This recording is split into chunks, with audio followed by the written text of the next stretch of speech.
Injection steroid करते हैं तो उसमें ऑब्वियसली उतना मजा भी नहीं रहेगा और उससे नुकसान भी है। मेटाबॉलिक सिंड्रोम हो सकता है, फैटी लिवर डिजीज हो सकता है, आगे चल के इनको एंडोमेट्रियल कैंसर भी हो सकता है। अगर मैं ये मर्ज किसी से कहूँ तो लोग मुझे ताने देंगे।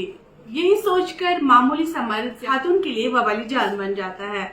नाज़रीन, आज हम बात करेंगे खवातीन के बारे में कि किस तरह से एक खातून का मामूली दर्द या मर्ज एक बड़ी बीमारी बन जाती है। और फिर डॉक्टर हजरात का भी यही कहना है कि पहले ही इलाज किया होता तो आज नौबत यहाँ तक नहीं पहुँचती। इस सिलसिले में हमारे साथ बात करने के लिए मौजूद हैं डॉक्टर तौसीफ नबी, जो कि एक स्पेशल एंडोक्रिनोलॉजिस्ट है। इनसे बात करेंगे, जानते हैं आज के इस रिपोर्ट में कि ये पीसीओडी आखिर है क्या। सर, खैर मकदम है आपका जेके न्यूज पॉइंट में। मैं आपका भी शुक्रगुजार हूँ कि आपने मुझे मौका दिया। हम आपसे बात करेंगे जो पीसीओडी पे हैं, जो आजकल बहुत कॉमन है, उस पर बात करेंगे। तो आपका भी शुक्रगुजार कि हम भी आप अपनी बात लोगों तक पहुँचाएंगे। सर, सबसे पहले आपका एक सवाल रहेगा, जो ये पीसीओडी है ये है क्या, और जो ये पीसीओएस और पीसीओडी है इनमें क्या डिफरेंस है? जी, अगर हम बोलेंगे पीसीओडी या पीसीओएस, ये तो एक ही चीज है, ठीक है। तो पीसीओएस मतलब क्या होता है? Polycystic ovarian syndrome. सिंड्रोम मतलब होता है कॉन्स्टेलेशन ऑफ डिजीज, कि इसमें बहुत सारी डिजीज मिलके एक सिंड्रोम बनाती है। सिंड्रोम उसी चीज को बोलते हैं। तो पीसीओएस एक्चुअली एक हार्मोनल इम्बैलेंस प्रॉब्लम है। तो इसमें बहुत सारे क्राइटेरिया दिए गए हैं जिससे हम ये डायग्नोज कर सकते हैं। जैसे एनआईएच क्राइटेरिया है, रोटरडम क्राइटेरिया है। तो उसमें क्या है, 3 में से 2 क्राइटेरिया होने चाहिए। उस पर हम आगे बात करेंगे तो क्या क्या क्राइटेरिया है। दूसरा, आपने सवाल पूछा कि पीसीओडी और पीसीओएस में क्या फर्क है। लेकिन जब पहले पीसीओडी डायग्नोज हुआ तो उस वक्त पीसीओडी उन्होंने दिया था, क्योंकि उन्होंने देखा कि ये एक ही डिजीज है, ओवरीज में सिस्ट होती है, तो उन्होंने पीसीओडी उसको रखा। लेकिन फिर आगे चल के साइंटिस्ट ने देखा लेकिन इसके साथ बहुत सारी बीमारियां हो सकती है, जैसे शुगर की बीमारी इनको आगे चल के हो सकती है, हार्ट की बीमारी हो सकती है, फैटी लिवर हो सकता है। तो उन्होंने पीसीओएस इसको कर दिया। तो बेटर टर्म जो हम बोलेंगे है वो पीसीओएस बेटर टर्म है यूज करने के लिए बनस्पति पीसीओडी की। ये अगर आज देखा जाए तो आम देखा जाता है लड़कियों में, तो जो मतलब एज ग्रुप है ये ज्यादा किस में पाया जाता है और ये इसकी काजेस क्या है? जी देखो, आजकल जो ये देखेंगे पीसीओएस की प्रीवेलेंस बहुत सारी इंक्रीज हो रही है। इसके वजूहात बहुत सारे हो सकते हैं और तो एग्जैक्ट कॉज पता नहीं है क्या है। देखो, हमारा जो कल्चर है वो चेंज हो रहा है, वो वेस्टर्नाइजेशन कल्चर। हमारा सीडेंट्री बिहेवियर हो रहा है, हम जंक फूड ज्यादा कंज्यूम कर रहे हैं। तो हमारे जो प्रोडक्ट्स हैं, चाहे जो भी है, एडल्ट्रेटेड आ रहे हैं। हम पहले नेचुरल खाद यूज करते हैं, आजकल पेस्टिसाइड्स यूज कर रहे हैं। आप देखेंगे फ्रूट्स भी होते हैं आजकल, उनको भी एस्ट्रोजन इंजेक्शन करके होते हैं ताकि वो पक जाए। इसी तरह आप मुर्गा भी देखेंगे, उसको भी बनाने के लिए आजकल हार्मोन्स वो यूज करते हैं। मुझे लगता है ये सारे बहुत सारे वजूहात हैं जिनसे पीसीओडी प्रेवलेंस इंक्रीज हो रही है। इसको हम बोलते हैं एंडोक्रीन डिसरप्टर्स। कुछ केमिकल्स होते हैं जो एंडोक्रीन सिस्टम पे एक्ट करके उसको डिसरप्ट करते हैं, उनको बोलते हैं एंडोक्रीन डिसरप्टर्स। फिर आपने बोला इसमें मेन कॉज जो हम बोलते हैं पीसीओडी किस वजह से होता है, उसको बोलते हैं इंसुलिन रेजिस्टेंस। यानी इनमें इंसुलिन है, इंसुलिन की मात्रा तो इनमें ज्यादा है लेकिन वो काम अच्छे से नहीं कर रहा, उसकी वजह से पीसीओडी हो रहा है। यही कारण डायबिटीज का भी होता है, क्योंकि टाइप 2 डायबिटीज में भी जो भी कारण होता है उसमें भी इंसुलिन रेजिस्टेंस होता है।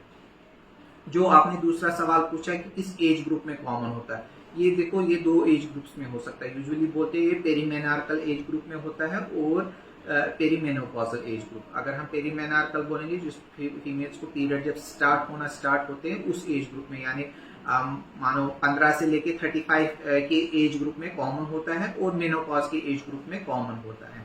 तो हम अगर आप प्रेवलेंस की बात करें तो ऑलमोस्ट एक लड़की को in the reproductive age group में 9 में से एक लड़की को पीसीओडी डायग्नोज होता है। तो ये मानो आप कॉमन सी डिजीज हो गई है, लाइफस्टाइल डिजीज हो गई है। This is because over habit, जो हमारे खाने पीने के तरीके थे, चलने का तरीका था, लाइफस्टाइल का तरीका था, वो हमने चेंज कर लिया और जो हमारी फूड में अडल्ट्रेशन हो गई, उनकी वजूहात से ये प्रेवलेंस बढ़ रही है। ऑल्दो एग्जैक्ट कॉज पता नहीं है कि किस वजह से बढ़ रहा है।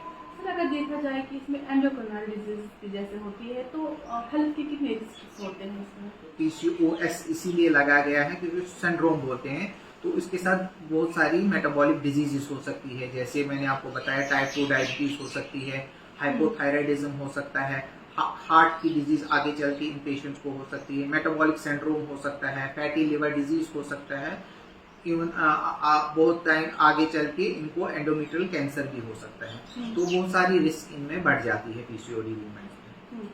सर अगर देखा जाए आजकल की जो माएँ होती है या बहन होती है वो इस प्रॉब्लम को लेकर झिझकती है बोलने में, तो उनके लिए क्या मैसेज रहेगा?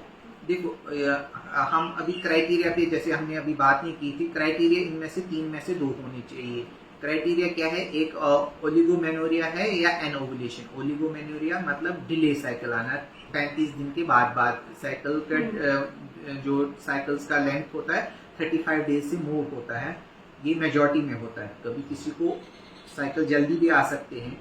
तो मेजॉरिटी में जो फीमेल में ये लड़कियों में पाया जाता है साइकिल्स डिले होते हैं, मोर देन 35 डेज साइकिल होता है।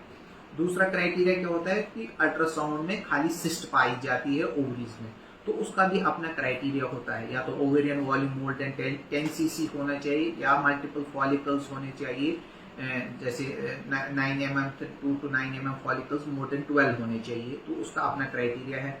तीसरा क्राइटेरिया जो है, या तो फीमेल हेयर ग्रोथ होती है, यानी उनको चेहरे पे थोड़े बाल आने लगते हैं, एक्नी आने लगती है, या अगर हम हार्मोन टेस्ट करेंगे जैसे टेस्टोस्टेरोन जो मेल हार्मोन होता है वो उनमें ज्यादा पाया जाएगा। जो अगर किसी भी फीमेल को 3 में से 2 क्राइटेरिया होंगे तो उसको पीसीओडी हम लेबल करते हैं। तो फिर उसके बाद उसका ट्रीटमेंट यूजुअली जो रहता है लाइफस्टाइल मॉडिफिकेशन और बाकी चीजें, हार्मोन ट्रीटमेंट या बाकी चीजें हम देते हैं। सर मेडिसिन के अलावा अगर उनको कोई ट्रीटमेंट चाहे हम डाइट प्लान की बात करें या एक्सरसाइज की बात करें, सर देखो यूजुअली जो हम देखते हैं पीसीओडी जो फीमेल्स होती है वो ओबीज होती हैं, जो भी लड़कियां होती हैं वो उनका वेट थोड़ा ज्यादा होता है, लेकिन ये नहीं है कि बाकियों में नहीं होता है। लीन पीसीओडी भी होती है, जिनका वजन कम ही होता है उनको में भी पीसीओडी होता है। तो यूजुअली हम क्या करते हैं, डाइट इनको बोलते हैं कि आप अपना डाइट, जैसे हम बोलेंगे इनको 1400 to 1600 किलो कैलोरीज डाइट खाओ, हेल्दी डाइट खाओ, जंक फूड अवॉइड करो, अपना ऑयल जो ऑयल है ऑयल कम करो। तो ये चीजें हम बोलते हैं। और बोलते हैं हम एक्टिविटी अपनी बढ़ा दो, at least 30 minutes to 45 minutes brisk walk daily कर लो। इवन ये जरूरी नहीं है कि मोटी पीसीओडी के लिए जरूरी है, लीन पीसीओएस के लिए भी हेल्दी लाइफस्टाइल जरूरी है, क्योंकि मेन बैकबोन जो मानो हम पीसीओडी ट्रीटमेंट के लिए है वो हेल्दी लाइफस्टाइल है। तो मुझे लगता है कि रादर हम डिजीज को फिर ट्रीट करें, हमें डिजीज से बचना चाहिए। उसको बचने के लिए यही है कि हम अपना लाइफस्टाइल थोड़ा चेंज करें, क्योंकि हम आप देख रहे होंगे हर मोहल्ले में, हर गली सड़क पे junk food fast food stalls इतने लगे हुए हैं, और लोग वहाँ पे अच्छे से खा रहे होते हैं। तो हमारा जो तौर तरीका है वो चेंज हो गया, और हमें थोड़ा भी बाहर चलना होगा, हम या तो गाड़ी में चलेंगे, स्कूटर बाइक पे जाएंगे, तो चलने का भी वो हमारा ढंग चला गया है। तो यही कारण है कि हमारे पास जो ये मेटाबॉलिक डिसऑर्डर्स है बहुत कॉमन हो रहे हैं हमारी सोसाइटी में। सर हमारी जो माँ बहन होती हैं जो कि प्रेगनेंसी के रूप में कम चांसेस पाए जाते हैं, उनके लिए क्या मैसेज रहेगी? क्या ये पीसीओडी का कारण है या कोई और वजह? देखो पीसीओएस भी कारण होता है इनफर्टिलिटी का। ऑलमोस्ट हम देखेंगे 25 to 35% जो पीसीओडी फीमेल्स होती है दे कैन बिकम इनफर्टाइल। तो पीसीओडी भी बड़ा कारण होता है इनफर्टिलिटी का। लेकिन यही है कि उनमें भी हम दवाइयाँ दे सकते हैं, हम ओवुलेशन इंडक्शन करते हैं या बाकी ट्रीटमेंट दे सकते हैं। लेकिन ये भी है कि पीसीओडी बड़ा कारण है इनफर्टिलिटी का। लेकिन ये नहीं है कि हम घबराएंगे, क्योंकि हमने देखा क्या है आजकल जो एक होता है डिलेड मैरिजेस बहुत है सोसाइटी में। ये बहुत बड़ा कारण है कि हमारे जो फीमेल्स है 35 इवन 30 के बाद ही शादी कर रही है, और जिनको पीसीओडी होगा फिर ऑब्वियसली इनफर्टिलिटी के चांसेस बढ़ ही जाते हैं। एज का भी रिस्क फैक्टर है, फिर पीसीओडी के भी रिस्क फैक्टर है। तो ये सारी चीजें माहौल में हमारी जो एनवायरनमेंट में तब्दीलियां हो रही हैं। सर इसको ओवरकम करने के लिए उन खवातीन के लिए क्या मैसेज रहेगी? यही है कि हम अपना लाइफस्टाइल हेल्दी रखें, हम अपना खाना ठीक से खाएं। We should try to avoid ना फूड विच आर एडल्ट्रेटेड। मैं आपको बताता हूँ आधे ऐसे भी लोग हैं जो अपने बच्चों को चिकन नहीं खिलाते हैं बाहर का, क्योंकि वो बोलते हैं इसमें स्टेरॉइड किया होता है। क्योंकि आप देखेंगे मुर्गे इतने मोटे मोटे होते हैं, एक दिन इतना होता है दूसरे दिन इतना बड़ा हो गया होता है, वो तो स्टेरॉइड इंजेक्शन उन्होंने नहीं किए। आप देखेंगे फल यहाँ पे इस बिन मौसम के होते हैं, वो कैसे आएंगे? वो कच्चे ही लाते हैं, फिर इनको फाइटोएस्ट्रोजन करते पकाते हैं।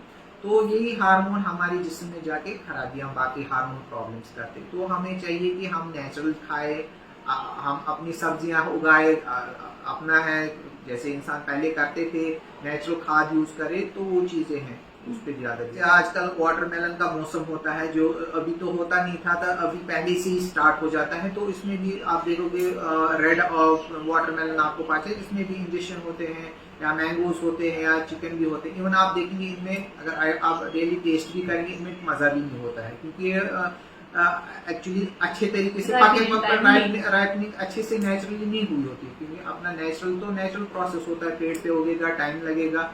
लेकिन जब पहले उगाते हैं, फिर इन पे इंजेक्शन स्टीरॉयड करते हैं, तो उसमें ऑब्वियसली उतना मजा भी नहीं रहेगा और उससे नुकसान भी है।